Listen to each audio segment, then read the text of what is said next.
Ako po madilim po kasi pasensya na ako, madilim dito sa ano ko sa Hmm. Backlight. lugar. Okay lang. Ah, Ako po Attorney Sharik Salvo. Kinuha pong opo.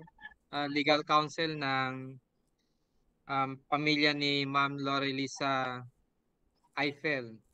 Giring po nung dalaga pa. Opo.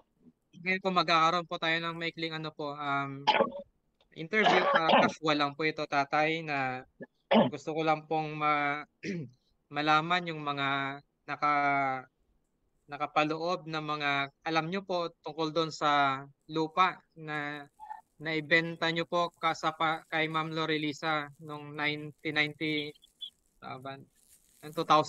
2009. So, ang Ano gagawin po ko po yan eh? Wala kang tanong din. gagawa gagawa po ako ng tinatawag na judicial affidavit. Pero bago ko po ito magawa, may mga tanong po kasi akong itatanong sa inyo mamaya. Opo.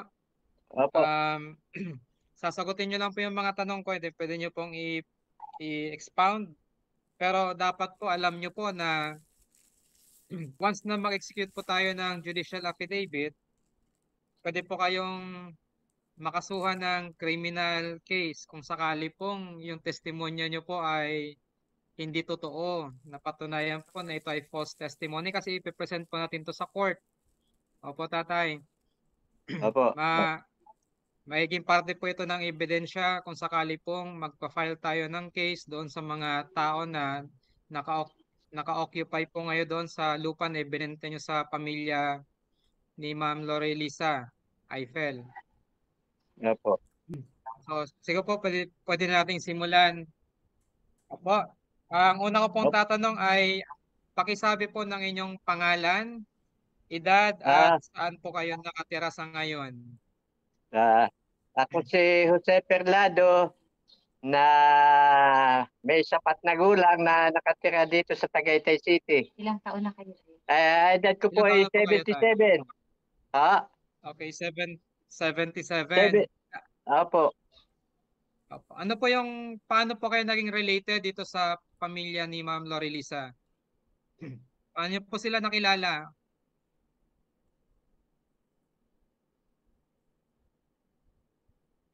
Paano Hindi niyo po ko po nakilala yung pamilya ni Ma'am? napuputol po. Paano daw niyo sila nakilala?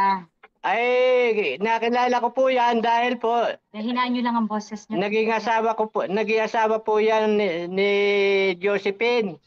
Ay si Josephine po ay pamangkin ni Mrs. So, yung si Ma'am Josephine po, yun ang pamangkin ni Mrs. mo po.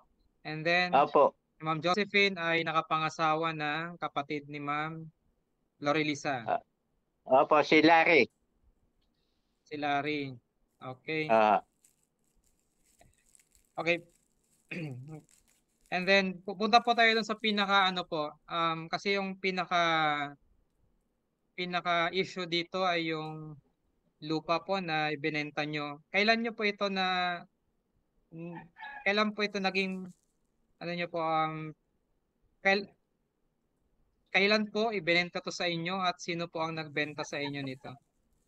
Yung lupa. eh, ang nagbenta po niyan yung anak po nung may-ari nung dahil po yung mana.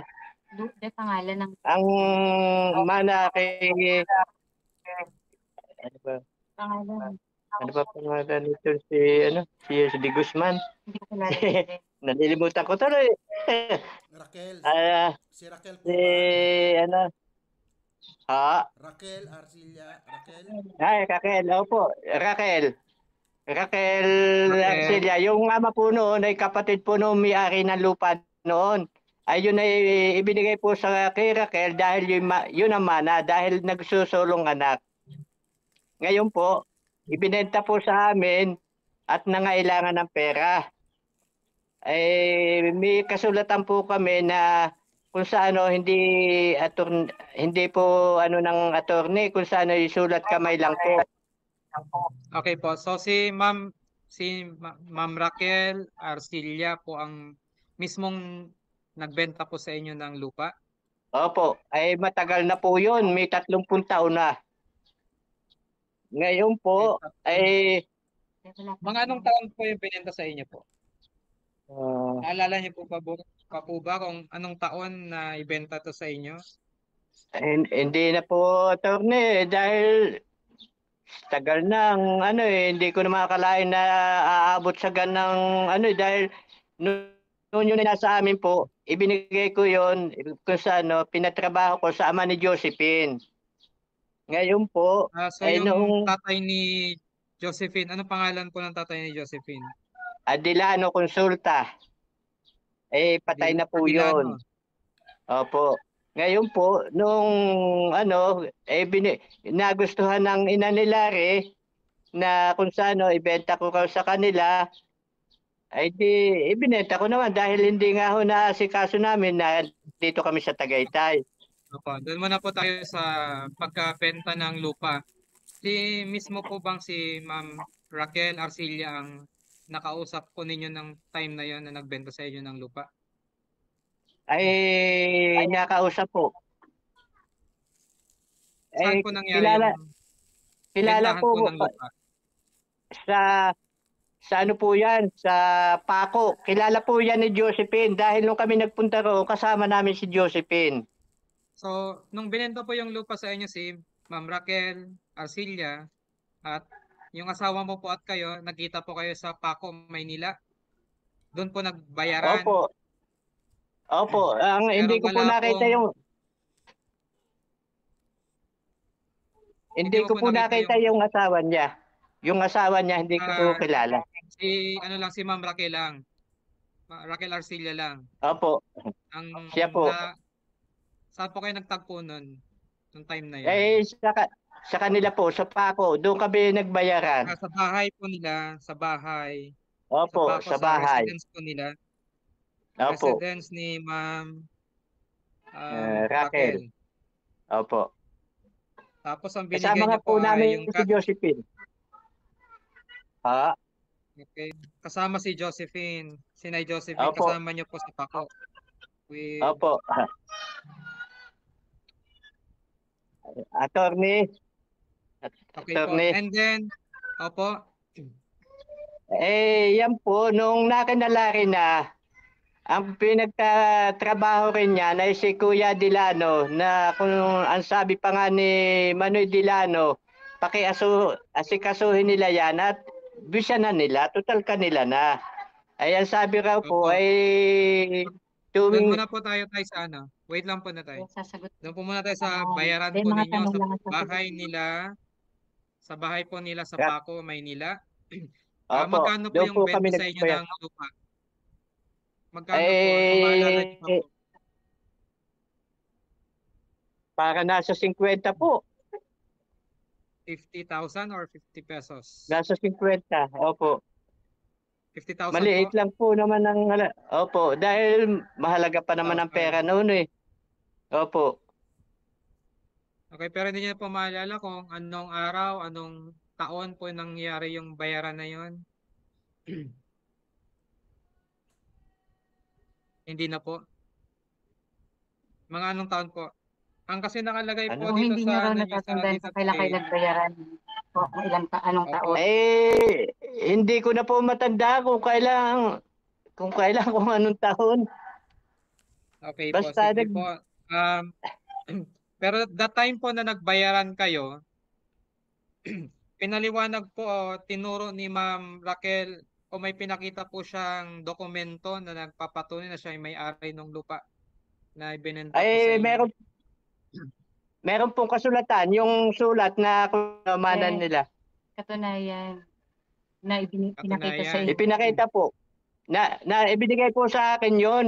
Ibinigay ko naman kay na Larry. Nung ibinenta sa akin, ibinigay ko rin. Opo, ito po yun Ibinigay yung ko ano, rin kay tinatawag na Larry. actually meron po silang kasulatan dito yung extrajudicial settlement of the estate of the deceased Pedro Arcilla. Ito po ba yun? Opo, siguro. Extrajudicial na ni Arcilla. Yun yung ibinigay niyong papel. Alam niyo ba, ibinigay niyong papel? Hindi niyo rin. Ibig sabihin po, ang ibinigay ko po sa kanilang papel ay yung kabuuan ng kay Raquel. Opo, sige po. Pero po that time, ang usapan nyo po sa lupa, alam nyo po ba kung gaano kalaki yung lupa na yon na ibenta po sa inyo? Hindi ko po alam. Kung Hindi gaano na kalaki. maalala. Dahil nasa papel po yun eh. Hindi ko po alam Yung, kung ilang square meter. Opo. Pero yung buong nakalagay po sa papel yun ang ibenta po sa inyo. Sabi niya yung buong buong buong lot na yon na nakalagay po doon sa kasulatan yun ang ibinebenta niya sa kanya. Opo. Ibinebenta nila sa inyo. Opo. Opo, yun, yung nasa kasulatan pong yun. Okay. After po nung maibenta sa inyo, nagbumisita po kayo doon dito sa Bicol para tingnan yung lupa, ituro sa kanila, ay ituro sa inyo yung lupa na yun ang naibenta sa inyo. Nabisita niyo po yung Opo. lupa na yun. Opo, dahil po nagtrabaho pa nga yung kapatid ni Sarah, no, kapatid ni Josephine doon, yung si Adilano. Dahil Tatay siyang ni Joseph. tatay ni Tatay ni Josephine Josephine. na siya nung- kung saan siya ang nakatiwala. Ilang beses po kayo pumunta ng Bicol para bisitahin yung lupa na yun? Ay malimit po kaming umuwi dahil si Mrs. po ay taga roon ay lagi nagyayakag. Dahil isa pa operado sa ulo. May lupa pa kayo sa Umano. Doon po At kayo saka- umuwi mismo doon saan po kayo umuwi doon sa Bicol? Doon sa Kagmanok. Dahil meron pa yung Kagmanok. Opo, doon po sa Yung- lugar na Yung binenta ibinenta. pong Lupa. yung lupang ibinenta ni Raquel sa inyo, yun doon po kayo umuwi. Hindi po. Doon sa bahay ng kanyang magulang dahil po Magulang. merong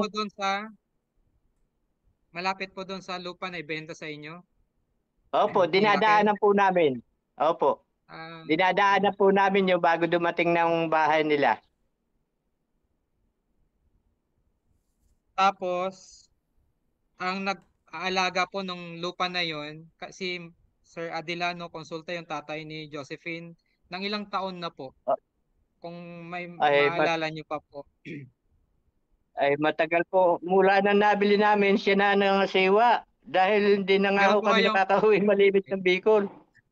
Meron po kayong kasulatan na ginawa na or ano lang po yung parang oral na ano lang po, inutusan niyo sila na ang mag-alaga ng lupa. Wala pong kasulatan. Siya po. Wala po. Dahil siya po ang nakiusap sa amin na siya ang kung saan magtatanim-tanim doon. Opo, sige po. Sige, punta po tayo doon sa bentahan naman ng lupa. Nung wait lang po, tingnan ko po yung deed of sale.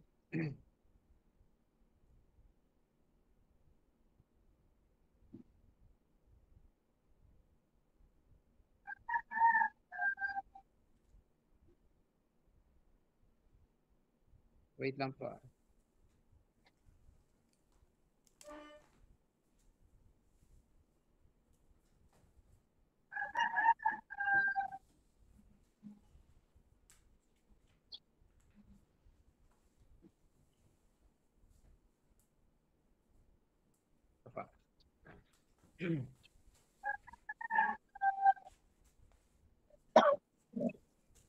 Okay, noong 2009 po, 2009, ibinenta ninyo yung lupa kay Ma'am Lorelisa. Tama po ba? Kasi may pinirmahan po kayo ditong deed of absolute sale. Ang nagnotaryo po ay si Attorney Rodex Valenciano. Dito po yun sa Buhi. Umuwi po kayo noong 2009 dito sa Buhi. Tama po ba, Opo. tatay? Opo. Umuwi po. Dahil po nung siya ibinenta ko ay naiwan ko po ang papel dito sa bahay. Kinabukasan, umuwi rin ako at kinuha ko ang papel para ibigay sa kanila. Opo. Kayo mismo po yung pumunta noon dito kay Attorney Valenciano na nagpirma nitong deed of sale. At yung asawa niyo po si Ma'am Remedios, pumunta po kayo doon sa sa abogado. Kung pumunta daw kayo sa abogado Personally, para po pumunta po meron kayo magbibigay nun. sa inyo. Opo, personally pumunta po kayo dito sa Bicol para ibenta yung lupa kay Ma'am Lorilisa. Tama po, noong Ay, 2009, March 13, pumunta po kami 2009. diyan. Pumunta po kami, pero sila na nagpagawa na sa attorney. Okay po. And then, magkano po yung binayaran nyo po, binayad nila po sa inyo bilang kabayaran ng lupa? 130. Naalala nyo po? Okay, Oo. 130. Oo. Kanino nyo po binigay yung bayad ng panahon na yan? Ay, sino po nagbigay pala sa inyo po ng bayad? Si ano po, yung ina ni Larry. At Si saka si Larry. Opo, magkaharap sila. Si Lazaro Girinya. Si Girinya, Larry Guerrilla Puliwait. at saka po yung kanyang ina. Si Mama Gri. yung nanay. Gri niya. Opo. Ah. Okay. And after nyo po magbayaran, sinamahan niyo po sila doon sa lupa para ituro na yun ang nabili nilang lupa doon sa Kagmanok, hindi na po. Hindi na po, dahil alam po naman ni Larry. So so ibig sabihin po talagang malinaw yung yung pagkakaalam nyo na yung lupa na sinasaka ni Sir Adilano and then ibinenta nyo kay Lorilisa, yun na mismo yung lupa na tinuturo ni Ma'am na Josephine. Yun lang naman po kasi ang purpose na natin ng testimonya nyo po na yung lupa ibinenta sa inyo ni Raquel Arcilla at yung lupa na yun ay identified. Ibig sabihin yung lupa na yun, alam nyo na yun ang ibinebentang lupa sa inyo ni Ma'am Raquel dahil si Adilano Consulta mismo ang pinasaka nyo doon for ilang taon at palagi kayong nagbumibisita doon sa lupa na yon. Then after nyo po naibenta yung lupas kay Lorilisa, hindi na po kayo pumupunta po ulit doon sa Kagmanok. Abisitahin po yun. Napunta po kami dahil si Mrs. ay may palayan doon. Kaya kami umuwi. 2 beses sa isang taon kami umuwi. Okay, 2. Pero dati po sir, ano po yung tinatanim nyo sa sa lupa? Wala po kami tinatanim dahil nangangasiwa po dyan si Kuya Dilano, ama ni Josephine. Opo. Din nyo po sila parang inutusan na magtanim ngayon ng kung anong mga pananim doon, kinukuha nyo yung parte nyo sa ani? Wala po. Siya na po ang bahala na magtanim kung anong gusto niya itanim, pero basta taniman niya kung gusto niya, kung hindi, di wala. Okay po. So ang talaga po ni Sir Adilano, parang caretaker siya. Opo. Hindi siya caretaker ng lote para lang hindi para mapangasiwaan Hindi lang yung pinabili yung lupa. Hindi masayang ang panahon. Opo. Kung po sir, kung dadalhin ka namin dito sa Bicol and ituturo yung lupa na nabili nyo kay Raquel nung panahon, maituturo nyo ba po kaya ngayon kung saan parte yun? Oo. Kasi baka dahil na kung saan bakante nga yun. Kaya yan nagkaganyan, kung namatay si Kuya Dilano, walang na makialam. Dahil ayun nga, kinamkam na raw pati nung kapatid nung tayo. Oo nga po. Dahil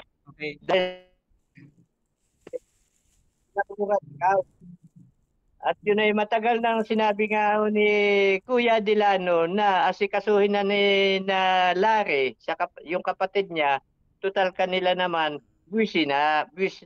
ibig sabihin, mag-wish na sila dahil pag pinabayaan nila at binubusan nitong katabi, yun ay talaga mapapap sa kanila at silang nabwish. Okay po. Sabi, pag tuwing uuwi, lagi sinasabi, hanggang sa napabayaan na rin, ganyan ang inabot. Okay, last na tanong na lang po, tatay.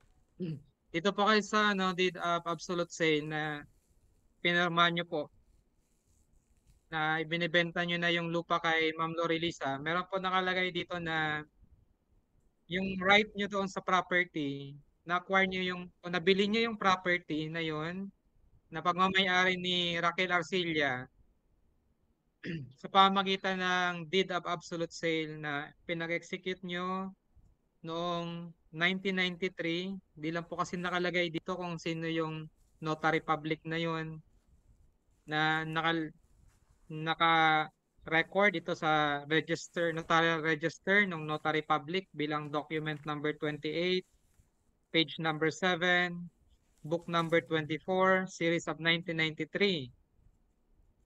Ibig sabihin, totoo po ba ito na mayroon talagang deed of absolute sale? Ibig sabihin po nito, may kasulatan po talaga bang nangyari noong ibinenta nyo itong lupa? Ay binenta ang lupa sa inyo ni Ma'am Raquel Arcilla? Mayroon po ba talagang yung nasa deed of absolute sale? pagbibiling? Ay, Wala po or wala? Ibinigay niyo sa kanila. meron po yan. Dahil lahat na po ko yan sa ina ni Larry. Yung pinirmahan namin ni ano pangalan nito? Raquel Raquel. Arcilla. Ni Raquel. Yung pinirmahan namin ni Raquel, ibinigay ko rin sa sa ina ni Larry. Walang natitira. Wala pong natitira sa akin. Pero yung pinirma na po yun, hindi po yung pinirma ninyo sa harap ng abogado? Hindi po sa harap ng abogado Ay, yun? hindi Or po. Hindi po. Ano po kayo yun? lang Hindi po notaryado. Hindi notaryado okay. po Hindi yung notaryado. papel na... Hindi po Pero nakaano po notaryado yung pinirmahan na ginawa namin ni Raquel. Pero ano po yun? Naka-typewritten or sulat kamay lang po? Sulat kamay lang. Sino pang nagsulat po nun? Ay, si Raquel po. Si Rack. Okay. Dahil siya po ang nagbenta eh. Okay po. Okay, yun lang po, tatay. Maraming salamat po. Gagawa po ako ng tay, base dito sa napag-usapan natin, gagawa po ako ng tinatawag na judicial affidavit. And then papanotaryohan po natin yan dyan sa bayan nyo sa Tagaytay. Maghanap po tayo ng notary public dyan. Parang may nakita And ako. then baka i-request Opo. po kayo na mag-appear sa kanya. Sama Opo. na lang po kayo kay Sir Lloyd. Opo. Gagawin po natin yan siguro mga next week po para para kung sakali man pong may matuloy yung kaso na to, isa pong ito Ebidensya. malakas na ebidensya para matukoy po yung identity ng lupa. Kasi ang question ngayon, ang problema kasi po dito sa kaso na sasampa natin, yung ibinigay pong dokumento ni Raquel Arcilla sa inyo, yung tinatawag na extrajudicial settlement ng estate ng tatay niya, mali po ang nakalagay doon na lot number. Ang nakalagay pong lot number ay 1150. Ang tinutukoy po ng 1150 na lupa ay isang lupang tinataniman ng palay. Palayan po siya. And then base po sa kwento nyo, hindi palayan. Hindi po palayan yung binenta Wala sa po. inyong lupa. Dati po tinatamnan ng pala yung katabi noon. Tinataniman ng yung bali pinsan ni Raquel, ni Udin. Dati pitayan. Pero hindi po Pero siya hindi po palayan. tubigan. Okay. So isa po itong upland. Opo, upland. Upland. Opo, Wala hindi siya pong palayan. Pero tubig. Opo. pinag-check po kasi namin sa assessor, yung 1150, dapat na lupa ni Raquel, isang palayan siya. Palayan. Pero base po sa kwento ninyo, hindi siya palayan. Isa siyang parang upland.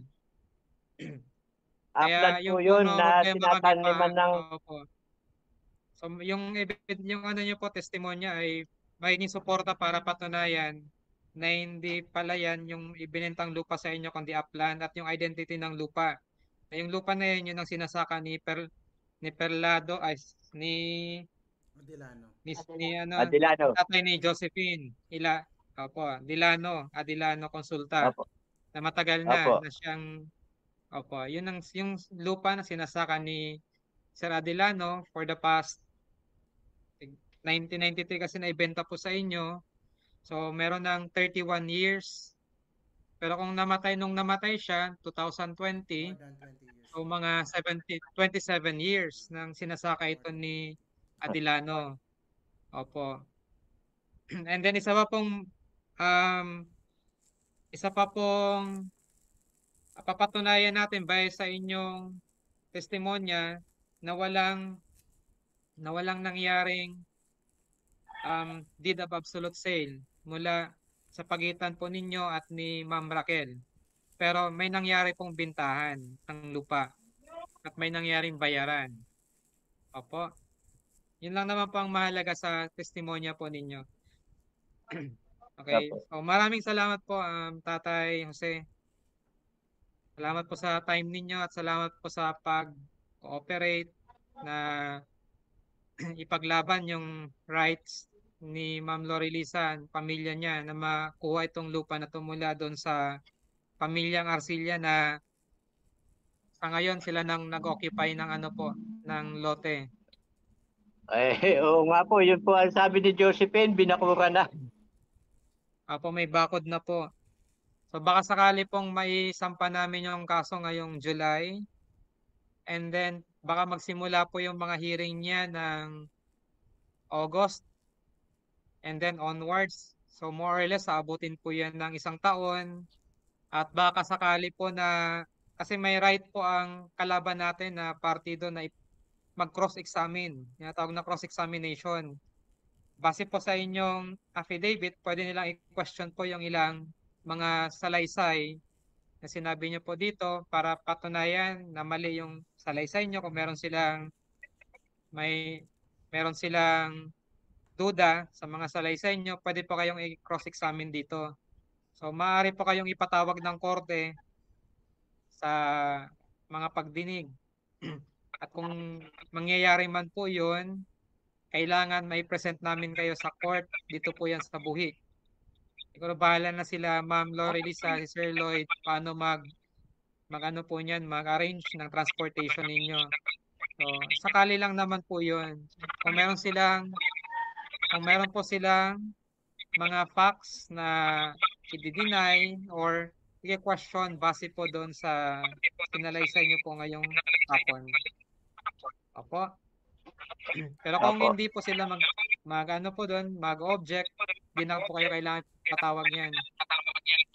Opo. So may posibilidad lang naman po. So willing po ba kayo na pumunta sa Buhi para patunayan po yung mga sinabi nyo ay totoo? Opo, pupunta kung talaga po bang kailangan, ay bakit ba hindi? Okay po, salamat po. Okay, yun lang naman po tatay. Salamat po. Sir Lloyd, okay na po tayo. Thank you very much.